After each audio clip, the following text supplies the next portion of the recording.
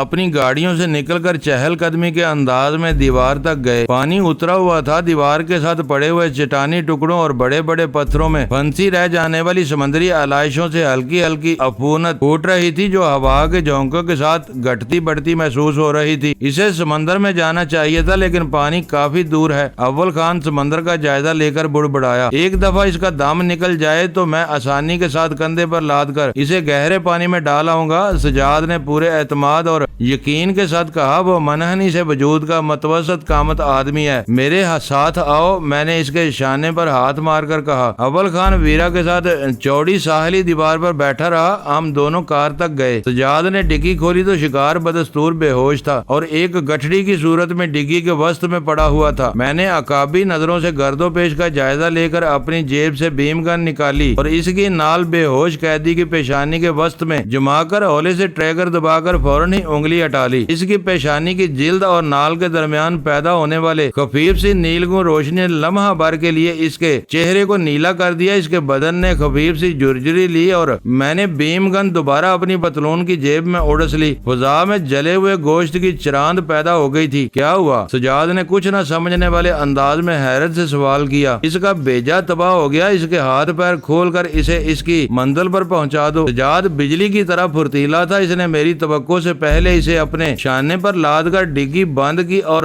تقریباً دوڑتے ہوئے دیوار تک جا کر اس لاش کو ڈلان دار پتھروں پر پھینک دیا۔ وزنی لاش کے جھٹکے سے ایک دو پتھروں نے اپنی جگہ چھوڑی اور لاش کے ساتھ لڑکتے ہوئے نیچے ریت تک چلے گئے۔ فضا میں پھیلنے والی چراند کو ہوا کے جھونکے اپنے ساتھ اڑا لے گئے تھے۔ سجاد اپنی پھینکی ہوئی لاش کو دوبارہ کندھے پر لاد کر پانی تک پہنچانے کے ارادے سے پتھروں پر اترا ہی تھا کہ اول خان نے اسے روک لیا۔ رات اندھیری ضرور ہے لیکن ہو سکتا ہے کہ کسی کو کھانچے میں کیکڑوں وغیرہ کا کوئی شکاری بھٹکتا پھر رہا ہو اور اس پر نظر پڑ جائے۔ خطرہ مول لینے کی بجائے ہمیں چل دینا چاہیے۔ سجاد ڈسپلن کا پابند تھا۔ اول خان کے الفاظ پر اس نے جواب میں اپنی رائے پیش کی، نہ اپنی مہارت کا کوئی بلند و بانگ دعویٰ کیا۔ خاموشی سے دیوار پھاند کر باہر آ گیا۔ تم جاؤ، اول خان اسے ہدایت دے کر ہماری گاڑی میں آ بیٹھا۔ اس بار وہ میرے ساتھ والی نشست پر اور ویرا پیچھے بیٹھی ہوئی تھی۔ ہمارے نکلنے سے پہلے ہی سجاد وہاں سے روانہ ہو چکا تھا۔ آج کا آخری کام بھی خوش اسلوبی سے نمٹ گیا۔ واپسی پر اول خان یک بیک تر و تازہ نظر آنے لگا۔ اب میں بھی تمہارے پیچھے پیچھے کرنگی چلتا ہوں، وہاں فیکٹری میں بیٹھ کر گپ شپ ہوگی۔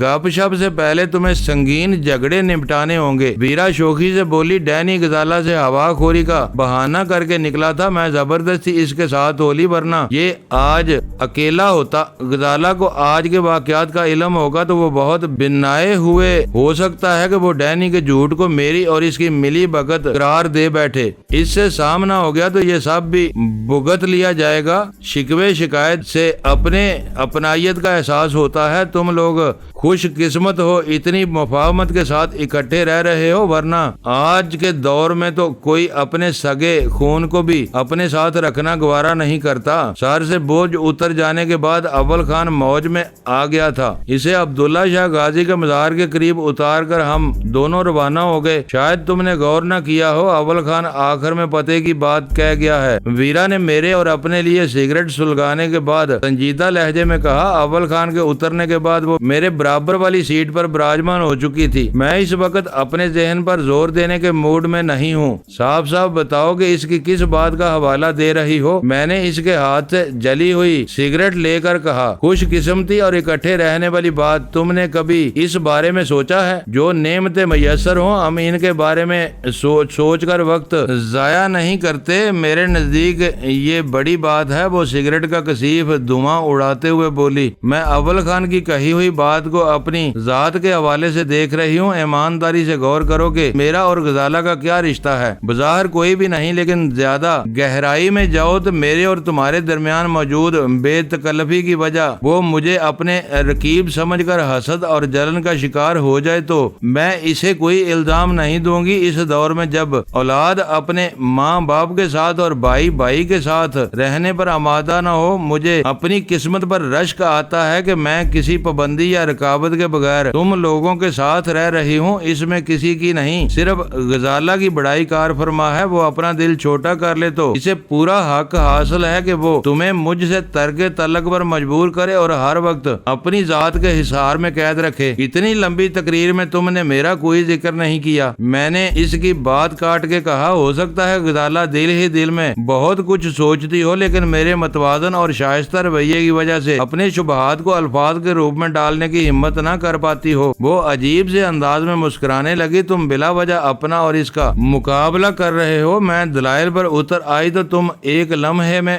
بحث سے بھاگ جاؤ گے۔ آج ہی کا واقعہ لے لو، اسے میرے اور تمہارے مراسم کا نہیں تو بے تکلفی کا پوری طرح علم ہے۔ اس کے باوجود جب میں نے ہوا خوری کے ساتھ لیے تمہارے ساتھ روانہ ہونے کا ارادہ کیا تو اس کی پیشانی پر شکن تک نہیں آئی۔ وہ مجھے روک کر خود آنے پر اصرار کرتی تو کوئی اس کی مخالفت نہ کرتا، لیکن اس نے بڑے ظرف کا مظاہرہ کرتے ہوئے کسی بدمزگی کی نوبت نہیں آنے دی۔ میرے لیے یہ خوشی کی بات ہے کہ تم میری بیوی کی بڑائی کا اعتراف کر رہی ہو، لیکن اس مفاہمت میں میرے کردار کو نظر انداز کر کے تم میرے ساتھ زیادتی کر رہی ہو۔ میں نے احتجاج کیا۔ چلو تو پھر میں ذرا کھل کر بات کیے لیتی ہوں، وہ چیلنج کرنے والے لہجے میں بولی۔ ذرا سی دیر کے لیے غزالہ کو اپنی جگہ اور خود کو غزالہ کی جگہ رکھ کر سوچو۔ اگر اس کا ماضی کا کوئی بے تکلف دوست ہو تو تمہارا رویہ کیسا ہوگا؟ اول تو تم اسے غزالہ کے قریب بھی نہیں پھٹکنے دو گے، چاہے جائے کہ فراخ دلی سے اسے غزالہ کے ساتھ رہنے کی اجازت دے دو، پھر غزالہ کے اس کے ساتھ ہوا خوری کے لیے کہیں جانے کا تصور ہی پیدا نہیں ہوتا۔ تم ان دونوں میں سے کسی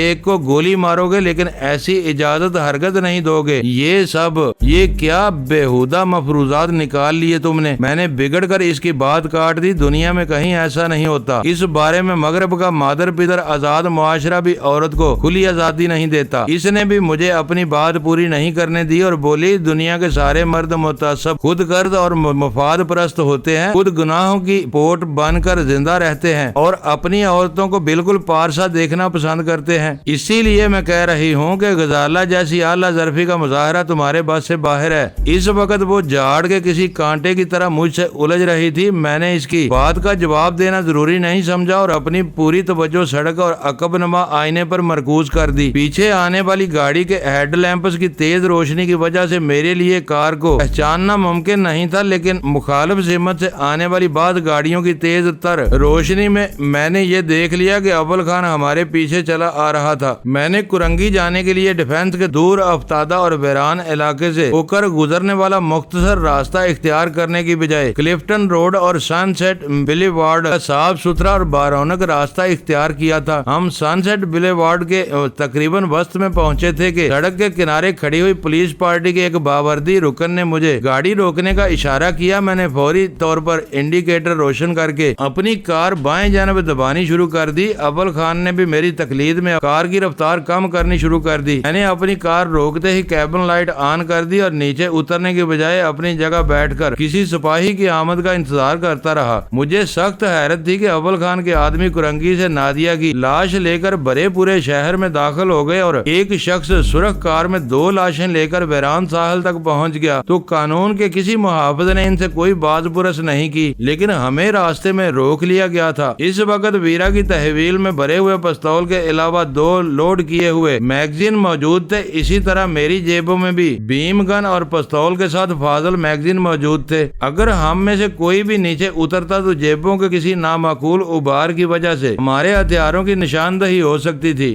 کار میں بیٹھے رہنے کی صورت میں کو بھی امکان تھا کہ وہ عورت، خصوصاً ایک سفید فام عورت کی وجہ سے مجھے بلا تعارض روانہ ہونے کی اجازت دے دیتے۔ چند ہی ثانیوں میں ایک پستول بردار ASI میرے سر پر آ پہنچا۔ اس نے جھک کر متجسسانہ نظروں سے روشن کیبن کا جائزہ لیا اور ویرا کی دلکش مسکراہٹ کے سحر میں آئے بغیر مجھے کاغذات سمیت کار سے نیچے اترنے کی ہدایت کی۔ میرا لائسنس میری جیب میں تھا، لیکن BH5 کی گاڑی کے کاغذات کے بارے میں مجھے کچھ علم نہیں تھا۔ میں نے خالی الذہنی کے عالم میں ڈیش بورڈ کا نچلا کھانا کھولا اور اس میں بے مقصد ہاتھ مارنے لگا۔ میری وہ تدبیر کارگر رہی۔ اس اثناء میں اول خان بھی وہیں آ پہنچا۔ کیا بات ہے؟ اس نے آتے ہی تحکمانہ لہجے میں سوال کیا۔ ویرا کی مسکراہٹ کے سحر سے بچ نکلنے والا ASI اول خان کے لہجے سے معروب ہو گیا اور مدافعانہ لہجے میں بولا، گاڑی کے کاغذات چیک کر کے تلاشی لینی ہے، آپ اپنی گاڑی میں جائیں، ہم دونوں ایک ساتھ ہیں۔ اول خان نے بے پرواہی سے کہا اور اپنی جیب سے کوئی کارڈ نکال کر ASI کے سامنے کر دیا۔ اس کارڈ پر نظر پڑتے ہی وہ مسلح افسر 2 قدم پیچھے سرکا اور پھر پختہ سڑک پر اس کی ایڑیاں بج اٹھیں۔ اس نے اول خان کو سلیوٹ کر کے ہم کو جانے کی اجازت دے دی۔ کچھ سمجھ میں نہیں آتا۔ وہاں سے روانہ ہونے کے بعد ویرا تھکی ہوئی آواز میں بولی، یہاں کی پولیس کی کارکردگی میں ذرا بھی یکسانیت نہیں ہے، آدمی قتل کر کے بچ جاتا ہے، کسی کو مکہ مارنے پر پکڑ لیا جاتا ہے۔ پولیس یا اس جیسے کسی بھی محکمے کی کارکردگی حالات پر ہوتی ہے۔ میں نے اس کی مخالفت کرتے ہوئے کہا، مجرم خود کو کامیابی سے اچھے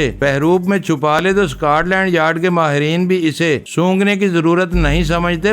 حلیہ ذرا بھی مشکوک ہو تو عزت دار آدمی کا گریبان پکڑ لیا جاتا ہے، سب اسی طرح چلتا ہے۔ اس بار جہانگیر کی فیکٹری کا سفر مزید کسی رکاوٹ کے بغیر طے ہو گیا۔ میری فون کال کے نتیجے میں باقیہ لوگ ریسٹ ہاؤس میں ہی تھے، لیکن ریشم خان شاید پھاٹک سے لگا بیٹھا تھا۔ اس نے ہیڈ لیمپس کی روشنی پر ہی کھڑکی کھول کر باہر دیکھا اور پھر میری آواز پہچان کر پھاٹک کھول دیا۔ پھاٹک کھلنے کے شور اور گاڑیوں کے انجن کی آواز سن کر غزالہ بے تابانہ انداز میں اوپر سے نیچے آئی۔ اس وقت تک ہم انجن بند کر کے گاڑیوں سے باہر نکل چکے تھے۔ غزالہ اس وقت تشویش، وسوسوں اور جذبات سے اس حد تک مغلوب ہو رہی تھی کہ اس نے ویرا، اول خان اور ریشم خان کی موجودگی کی بھی پرواہ نہیں کی اور والہانہ انداز میں میرے سینے سے لپٹ کر رو پڑی۔ میں مشفقانہ انداز میں اس کی پیٹھ تھپک کر اسے دلاسا دیتا رہا۔ چند لمحوں میں اس کا جذباتی ابال کمزور ہوا تو میں نے نرمی سے اسے خود سے الگ کر دیا۔ یہ کیا حماقت ہے؟ میں نے پیار بھرے لہجے میں اسے ڈانٹا۔ میں کسی ٹوٹ پھوٹ کے بغیر واپس آیا ہوں اور تم کسی بچے کی طرح رو رہی ہو، یہ کوئی اچھی بات تو نہیں ہے۔ تمہارے جانے کے بعد سے میرے ذہن میں مسلسل برے برے خیالات آ رہے تھے۔ وہ رکت آمیز مسکراہٹ کے ساتھ بولی، میری چھٹی اس کہہ رہی تھی کہ تم یہاں سے صرف تفریح کے لیے نہیں گئے ہو، تمہارے تیور بتا رہے تھے کہ تمہارے ذہن میں کوئی منصوبہ پروان چڑھ رہا ہے۔ چلتے وقت میں نے بحث کرنی مناسب نہیں سمجھی، میرا بس چلتا تو میں اسی وقت تم کو روک لیتی۔ آنکھیں بند کر کے خطرات میں چھلانگ لگانے کی عادت اچھی نہیں ہوتی، ڈینی کی عادتیں پختہ ہو چکی ہیں۔ اول خان ایک جاندار کہا لگاتے ہوئے بولا، اس کی جو سمجھ میں آتا ہے کر گزرتا ہے، میری بات تک نہیں مانتا۔ میں یہ جان کر حیران رہ گیا تھا کہ ڈینی جہانگیر کے گھر پر پہنچا ہوا ہے۔ سیڑھیوں پر ہی جہانگیر اور سلطان شاہ سے ملاقات ہو گئی۔ وہ دونوں باتیں کرتے ہوئے نیچے آ رہے تھے۔ جہانگیر نے شاید اول خان کا آخری فکرہ سن لیا تھا۔ اس نے خیر خیریت دریافت کیے بغیر لٹھ دے مارا اور آنکھیں نکال کر پوچھا، تو تم ہوا خوری کے بہانے میرے گھر جا پہنچے تھے، وہاں کیا کام تھا تمہارا؟ کام ہی نہ پوچھو۔ اول خان نے اس کا ہاتھ تھام کر اسے اوپر لے جاتے ہوئے بولا، میرا خیال ہے روز کی مارا ماری سے تمہارے محلے والے عاجز آ چکے ہوں گے، اب تمہیں اپنا گھر بدلنا ہوگا۔ میں کتنے گھر بدلوں گا؟ جہانگیر بے بسی سے بولا، ابھی مجھے اس نئے گھر میں 6 مہینے بھی نہیں ہوئے ہوں گے۔ میری مانو تو گھر بدلنے کی بجائے ڈینی سے دوستی ختم کر دو۔